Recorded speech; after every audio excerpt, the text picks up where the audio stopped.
Hello all, welcome to NCERT in Telugu and VIPIS academy. నా పేరు మనోజ్. ఈ వీడియోలో మనం రీసెంట్గా ఏపీపీఎస్సీ ప్రకటించిన గ్రూప్ 1 కి సంబంధించి హిస్టరీ పోర్షన్ గురించి, సిలబస్ బ్రేక్ డౌన్, మన నెక్స్ట్ 70 days ప్లాన్ ఎలా ఉండాలి, ప్రిలిమ్స్ చదవాలా లేదా మెయిన్స్ చదవాలా, సోర్సెస్ ఆఫ్ బుక్స్ ఏంటి, ఇవన్నీ డీటెయిల్ గా డిస్కస్ చేయబోతున్నాను ఈ వీడియోలో మీకు. సో దట్ ఈ డౌట్స్ అన్ని మీకు క్లియర్ అయిపోతాయి at the end of this video. So వీడియోని కంప్లీట్ గా చూడండి. సో ఫస్ట్ ప్రిలిమ్స్ పర్స్పెక్టివ్, ఎందుకంటే 70+ days ఉంది కాబట్టి మన ప్రయారిటీ ఇమీడియట్ గా priority clearing the prelims priority ఉండాలి. కాబట్టి ఫస్ట్ మన పేపర్ 1 లో history and culture part. So total గా 4 parts గా డివైడ్ చేశాడు పేపర్ ఏబిసిడి అని చెప్పేసి. అండ్ టోటల్ 120 questions అన్నాడంటే రఫ్ గా 30 questions వస్తాయి history and culture. And more over మన ప్రీవియస్ ఇయర్స్ క్వశ్చన్ చూస్తే 2019 పేపర్ చూసా కానీ of all the 4 parts history and culture part questions చాలా ఈజీ ఉండే. ఎందుకు? హిస్టరీ అండ్ కల్చర్ తో మన అడ్వాంటేజ్ ఏంటంటే బికాస్ సోర్సెస్ ఉన్నాయి మనకి, ప్లస్ సిలబస్ అనేది చాలా ఫిక్స్డ్ సిలబస్. ఒక అడ్వాంటేజ్ ఏంటి మనకు మెయిన్స్ కి ప్రిలిమ్స్ తో కంపేర్ చేస్తే, ప్రిలిమ్స్ లో వచ్చేసి only he has given Indian హిస్టరీకి సంబంధించిన సిలబస్ మాత్రమే ఇచ్చాడు. పర్సనాలిటీస్ ఇచ్చారు కానీ అది కాకుండా ఒక ఇంపార్టెంట్ పర్సనాలిటీస్ పక్కన పెట్టేస్తే ఈ most of the syllabus is Indian history. AP history ఇందులో ఇంక్లూడ్ చేయలేదు. సో మనకి ఈజీ అయిపోతుంది. ప్లస్ మనం ఇండియన్ హిస్టరీలో ఏ పార్ట్స్ ఐడెంటిఫై చేయాలని చెప్పేసి మన previous years questions are the source. ఏంటి మన ఏపీపీఎస్సీవే కాదు, నాట్ జస్ట్ గ్రూప్ 1, గ్రూప్ 2 తీసుకొని లేదా యూపీఎస్సీ క్వశ్చన్స్ కానీ ఇవన్నీ మనం ఒకసారి రివర్స్ ఇంజనీరింగ్ టెక్నిక్ అంటారు దీన్ని. సో మీరు ఈ 70+ questions లో నాట్ జస్ట్ హార్డ్ వర్క్, కొంచెం స్మార్ట్ వర్క్ కూడా చేయాలి. సో ఈ రివర్స్ ఇంజనీరింగ్ టెక్నిక్ ద్వారా ఫస్ట్ మనం ఏం చేయబోతున్నాం అంటే, since we have already announce మేము October 10 నుంచి కోర్స్ లాంచ్ చేయబోతున్నాం అని చెప్పేసి, మన ఫోకస్ అంతా ఏంటి? More than giving the knowledge, మేము ఎగ్జామ్ క్లియర్ చేయించాలి మా స్టూడెంట్స్ ని. మా primary aim of this course is to make students enable clear this exam. ఈ reverse engineering technique first important topics ఏంటి ఐడెంటిఫై చేస్తాం. అంటే ఏంటి? ఫర్ ఎగ్జాంపుల్ మన సిలబస్ చూసినట్లయితే సిలబస్ లో మనకి ఏమేమి ఇచ్చాడు? ఇండస్ వ్యాలీ సివిలైజేషన్, తర్వాత జైనిజం, బుద్ధిజం, మహాజనపదాస్, మగధాస్, మౌర్యన్స్. సో మనం ఒక APPSC previous years questions group 1 కాకుండా గ్రూప్ 2 ఎగ్జామ్స్ చూసినా కానీ లేదా యూపీఎస్సీ చూసినా కానీ ఇందులో మోస్ట్ ఇంపార్టెంట్ టాపిక్స్ ఏంటి? Indus valley civilisation every year 1 or 2 questions వస్తాయి. యూపీఎస్సీలో చూసిన ఏపీపీఎస్సీలో. సిమిలర్లీ జైనిజం, బుద్ధిజం మీద ఏదో ఒక రిలీజన్ మీద అట్లీస్ట్ 1 to 2 questions ఉంటాయి. సో ఇట్లా ఇంపార్టెంట్ టాపిక్స్ ఐడెంటిఫై చేసి ఆ టాపిక్స్ మీద విత్ ఇన్ దట్ మనం ఏ ఏరియాస్ ఫోకస్ చేయాలి. For example Indus valley civilisation తీసుకున్నాం అనుకోండి, క్వశ్చన్స్ ఎలా రావచ్చు? ప్రిలిమ్స్ కి సపరేట్ గా ఉంటాయి, మెయిన్స్ కి సపరేట్ గా ఉంటాయి. మనం ప్రిలిమ్స్ ఓరియంటేషన్ లో కోర్స్ లాంచ్ చేస్తున్నాం కాబట్టి సో ప్రిలిమ్స్ లో ఎలా ఉంటాయి? ఇంపార్టెంట్ సైట్స్ ఏంటి, అవి ఎక్కడ లొకేట్ అయినాయి, తర్వాత లార్జెస్ట్ సైట్ ఏంటి, next north and south maximum extent ఏంటి, నార్త్ లో లొకేట్ చేసిన maximum last Indus valley civilisation site ఏంటి, సౌత్ లో ఏంటి. అది కాకుండా సిమిలర్లీ జైనిజం అండ్ బుద్ధిజం లో ఫిలాసఫీస్, అంటే ఎక్కువ మనం ఫోకస్ చేయాల్సింది ఫ్యాక్ట్స్ లో మనం ఫిలాసఫీ ఏంటి, ఈ ఫిలాసఫీ ఏంటి. ఫర్ ఎగ్జాంపుల్ జైనిజం, బుద్ధిజం లో మనకి అనేకాంతవాద ఫిలాసఫీ అని ఉంటది.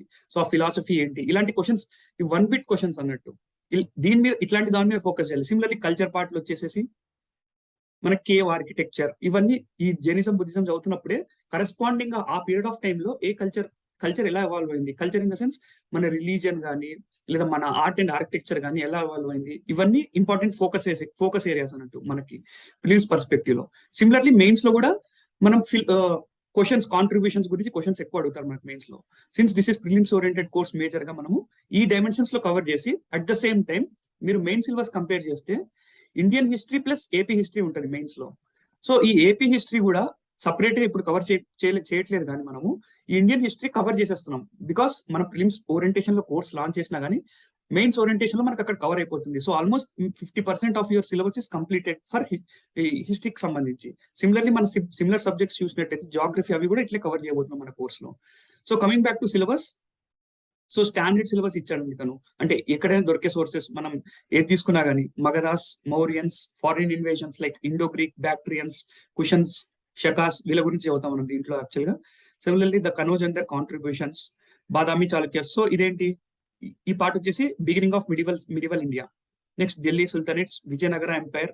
సో ఇక్కడ విజయనగర ఎంపైర్ మనకి very important because it is important Indian history perspective లోనే కాదు కాబట్టి ఏపీ హిస్టరీలో పర్స్పెక్టివ్ లో కూడా. So Mughal empire, bhakti movement, again భక్తి మూవ్మెంట్ అండ్ సూఫిజం, ఇది one of the important topic actual గా ప్రిలిమ్స్ పర్స్పెక్టివ్ లో. తర్వాత మెయిన్స్ కి ఏమి ఇచ్చాడు తను? So European trading companies in India, they struggle for supremacy. So this is beginning of modern India.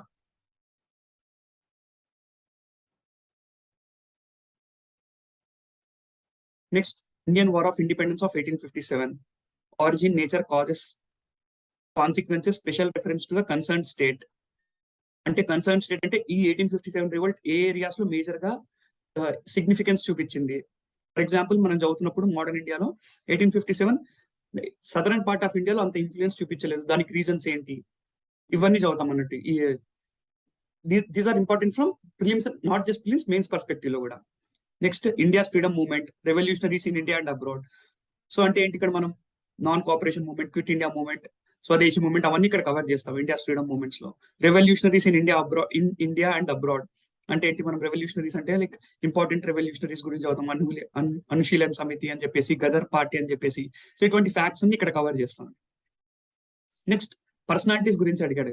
Mahatma Gandhi, his thoughts, principles and philosophies అంటే ఏంటి, అహింస అంటే ఏంటి మహాత్మా గాంధీ ప్రకారము, సర్వోదయ అంటే ఏంటి, ఇటువంటి కాన్సెప్ట్స్ ఇచ్చారు కదా మహాత్మా గాంధీ గారు. సో ఆ కాన్సెప్ట్స్ అన్ని మనం కవర్ చేస్తాం. సో ప్రిలిమ్స్ పర్స్పెక్టివ్ లో తను ఎలా ఇవ్వచ్చు క్వశ్చన్స్, ఒకవేళ which of the following according to Gandhian philosophy of అహింస ఇస్ ట్రూ అని చెప్పి, అంటే అహింసకు సంబంధించి కింద ఇచ్చిన వాటిలో ఏది సరైన డెఫినేషన్ అని చెప్పి ఒక 4 పాయింట్లు ఇస్తాడు. సో అహింస అంటే ఏంటి, మనం జనరల్ గా మనం పర్స్పెక్టివ్ లో మాట్లాడేది. సో జనరల్ గా జంతు హింస నిర్మూలించడం కానీ ఇటువంటి సంబంధించి అహింస అంటాం. సో బట్ కానీ గాంధీ గారు ఇచ్చిన ఫిలాసఫీలో సపరేట్ గా అహింస గురించి ఆయన వ్యూస్ ఏంటి అవన్నీ తెలుసుకుంటాం అన్నట్టు. సిమిలర్లీ డాక్టర్ బిఆర్ అంబేద్కర్ గారి గురించి, his life and contributions to making Indian constitution. ఇక్కడ కొంచెం మనం పాలిటిక్ పార్ట్ మిక్స్ అవుతుంది. అంటే ఏంటి, డ్రాఫ్టింగ్ కమిటీలో డాక్టర్ బిఆర్ అంబేద్కర్ గారు has chaired that committee. So తన కాంట్రిబ్యూషన్స్ అదే కాకుండా సిమిలర్ టు క్యాస్ట్ మూవ్మెంట్స్ కి తన కాంట్రిబ్యూషన్స్ ఏంటి, తర్వాత ఫిలాసఫికల్ ఆస్పెక్ట్ లో నెక్స్ట్ వారు ఏ పార్టీస్ లేదా ఏమైనా లేబర్ కి సంబంధించి ఏదైనా ఇష్యూస్ మీద పోరాడారా, ఇవన్నీ కవర్ చేస్తాం అంబేద్కర్ గారి గురించి. Next, reorganisation of the states in India. Like immediate గా మీ అందరికి తెలుసు, మోర్ దాన్ 500+ ప్రిన్స్లీ స్టేట్స్ ఉండే ఇండియాకి ఇండిపెండెన్స్ వచ్చిన తర్వాత. సో ఏం ఎఫర్ట్స్ పట్టాయి ఈ స్టేట్స్ అందరినీ ఇండియాలో యూనిఫై చేయడానికి. సో ఆ పార్ట్ ఇక్కడ చదువుతాం, reorganisation of states in India. So ఇందులోనే మనకి ఏపీ ఫార్మేషన్ గురించి చదువుతాం, లైక్ ఇమీడియట్ మద్రాస్ నుంచి విడిపోయిన ఏపీ ఫార్మేషన్ గురించి ఇక్కడ కవర్ చేస్తాం. సో మరి నెక్స్ట్ ఇంపార్టెంట్ క్వశ్చన్, ప్రిలిమ్స్ మీద ఫోకస్ చేయాలా, మెయిన్స్ మీద ఫోకస్ చేయాలా? సో సిన్స్ మనం ఇప్పుడు బయట వార్తల్ని నమ్మకుండా జస్ట్ డిసెంబర్ 18th ఎగ్జామ్ జరుగుతుంది అనుకొని ప్రిపేర్ అవ్వాలండి. సో ఫస్ట్ మన మేజర్ ఫోకస్ ప్రిలిమ్స్, ఎందుకంటే రేషియో ఇంకా అనౌన్స్ చేయలేదు కాబట్టి వర్స్ట్ కేసు కూడా మనం రెడీగా ప్రిపేర్ అవ్వాలి. సో ప్రిలిమ్స్ మీద ఫోకస్ చేయండి. అట్ ద సేమ్ టైం ఏవైతే మనం ఇక్కడ సపోజ్ మీకు ఇందాక చెప్పాను, మనకి ఇండియన్ హిస్టరీ ఉంది, ఏపీ హిస్టరీ ఉంది ఫర్ మెయిన్స్. సో మనం ఇండియన్ హిస్టరీ ఇక్కడ కవర్ చేసినప్పుడు నేను మీకు క్వశ్చన్స్ కూడా ఇస్తుంటాను పీరియాడికల్ గా, అప్పుడప్పుడు ఎలాంటి క్వశ్చన్స్ మీరు ప్రిపేర్ అవ్వాలి అని చెప్పేసి. సో దానికి తగినట్టుగా మీరు ప్రిపేర్ అవ్వండి. సో ఆ పార్ట్ లో 50% of your main syllabus is also covered. But our major focus is on prelims అండి ఇప్పుడు ఈ కోర్స్ లో అయితే. సో ఇప్పుడు మీరు టార్గెట్ కూడా ప్రిలిమ్స్ క్లియర్ చేయడం మీద పెట్టుకోండి. అట్ ద సేమ్ టైం ఏవైతే టాపిక్స్ డిస్కస్ చేస్తున్నామో అది మెయిన్స్ పర్స్పెక్టివ్ లో చదవండి. సో మెయిన్స్ పర్స్పెక్టివ్ లో కవర్ కాని టాపిక్స్ ఇప్పుడు ప్రిపేర్ అవ్వకూడదని my personal suggestion. Okay, next మరి సోర్సెస్ ఏంటి, బుక్స్. సో సిన్స్ ప్రిలిమ్స్ కి most of the syllabus is Indian హిస్టరీకి సంబంధించిందే కాబట్టి ఎన్సీఆర్టీస్ అవర్ బేసిక్ సోర్సెస్ అండి. సో ఎప్పటికైనా కానీ ఎవరో వేరే వాళ్ళు రాసిన బుక్స్ బాగుండొచ్చు కానీ చదవండి కాదనను, ఫస్ట్ మనం బేసిక్ బుక్స్ కి స్టిక్ అవ్వాలి. So NCERTs like from 6th class నుంచి ఎన్సీఆర్టీస్ తీసుకొని since themes in India history and 11th and 12th books ఉంటాయి మనకి, అంతవరకు చదవాలండి. అండ్ ఇవి చదివితే అర్థమయ్యే బుక్సే. అది కాకుండా మీకు ఇంకా ఏదైనా సోర్స్ ఆఫ్ ద బుక్ కావాలంటే జనరల్ గా ఇండియన్ హిస్టరీ బై కరీం అని ఉంటుంది, ఈ బుక్ అయినా తీసుకోవచ్చు మీరు. ఇది తెలుగులో కూడా అవైలబుల్ ఉంటుంది. So both Telugu medium and English medium students books తీసుకొని చదవచ్చు. అండ్ ఇది కాకుండా మన కోర్సులో మనం ఇవి రెండు ఎలాగో కవర్ చేస్తాను నేను నా కోర్సులో, ఇప్పుడు లాంచ్ అయిపోయే కోర్సులో. From Monday we're launching our course కదా. ఇవి కాకుండా మేము ఎక్స్ట్రా ఏం కవర్ చేయబోతున్నాం అంటే, జనరల్ గా పూనం దలాల్ దహియా అని ఒక బుక్ ఉంటుందండి. జనరల్ గా యూపీఎస్సీ ప్రిపేర్ అవుతారు, అది కొంచెం చాలా ఎగ్జాస్టివ్ బుక్. సో అందులోని ఇంపార్టెంట్ ఫ్యాక్ట్స్ కూడా తీసుకొని మేము ఇక్కడ కవర్ చేస్తున్నాను. Next, previous years questions of UPSC కూడా ఇంక్లూడ్ చేస్తాను నేను. సో దట్ మీరు లాస్ట్ అవుట్ అవ్వకూడదు. ఒకవేళ కొన్నిసార్లు APSC direct UPSC previous years questions తీసుకొని అడుగుతుంటుంది. అది కొన్ని క్వశ్చన్స్ 2019 పేపర్ లో కూడా వచ్చాయి. సో ఇవి కూడా కవర్ చేయబోతున్నాను ఈ కోర్స్ లో. సో ఇవి కాకుండా మీకు ఇంకా ఏమైనా డౌట్స్ ఉంటే you can comment in the video below. Thank you.